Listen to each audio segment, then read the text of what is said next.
एक दिन नंद बाबा ने कार्तिक शुक्ल पक्ष एकादशी का उपवास किया। उस दिन उन्होंने भगवान की पूजा की और रात में द्वादशी लगने पर स्नान करने के लिए यमुना जल में प्रवेश किया।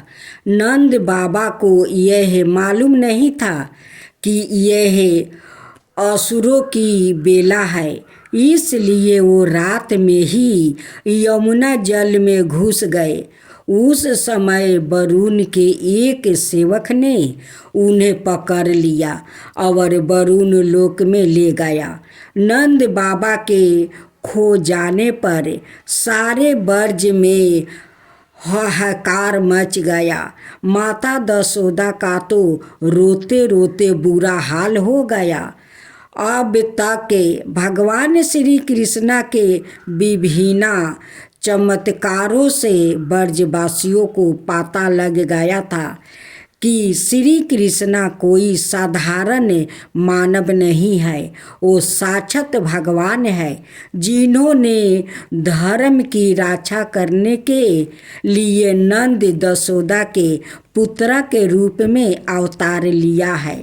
इसलिए सारे गोप श्री कृष्ण के पास गया और कहा कि श्री कृष्ण, अब तुम ही अपने पिता का पता लगा सकते हो। तुम ही हम सबके एकमात्र रक्षक हो।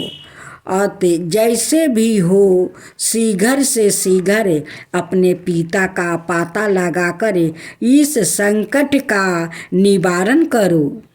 जब भगवान श्री कृष्ण ने ब्रजवासियों की व्याकुलता देखी और जाना कि उनके पिताजी को वरुण का कोई सेवक ले गया है, तब वो वरुण लोक गया। जब लोकपाल वरुण ने देखा कि भगवान श्री कृष्ण सवाए उनके यहाँ पधारे हैं, तब वो सवाए वरुण लोक के दरवाजे पर उन्हें लेने आए और उनको अपने आसन पर बैठाया और उनकी विधिवत पूजा की।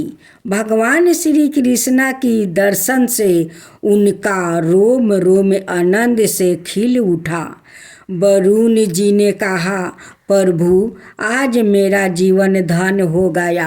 आज मुझे अपने जीवन के संपूर्ण पुण्य का फल प्राप्ति हो गया है, क्योंकि आज मुझे आपके चरणों की सेवा का शुभ अवसर प्राप्ति हुआ है।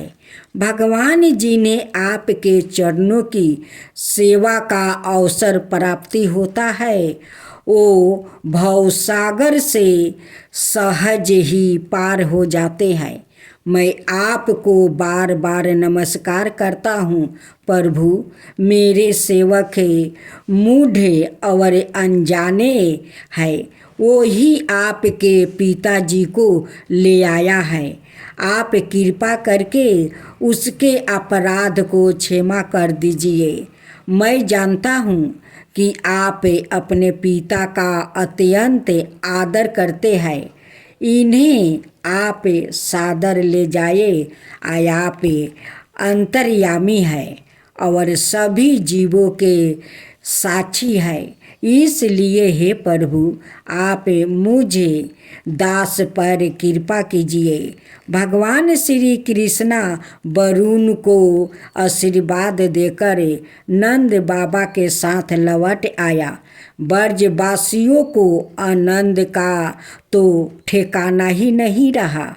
सब लोगों ने श्री कृष्ण की भूरी भूरी प्रशंसा की। नंद बाबा ने वरुण लोक का जो ईश्वर देखा था और वहाँ के निवासियों को श्री कृष्ण के चरणों में झुक झुक कर प्रणाम करते हुए देखा था, उसकी उन्होंने गोपों से खूब चर्चा की।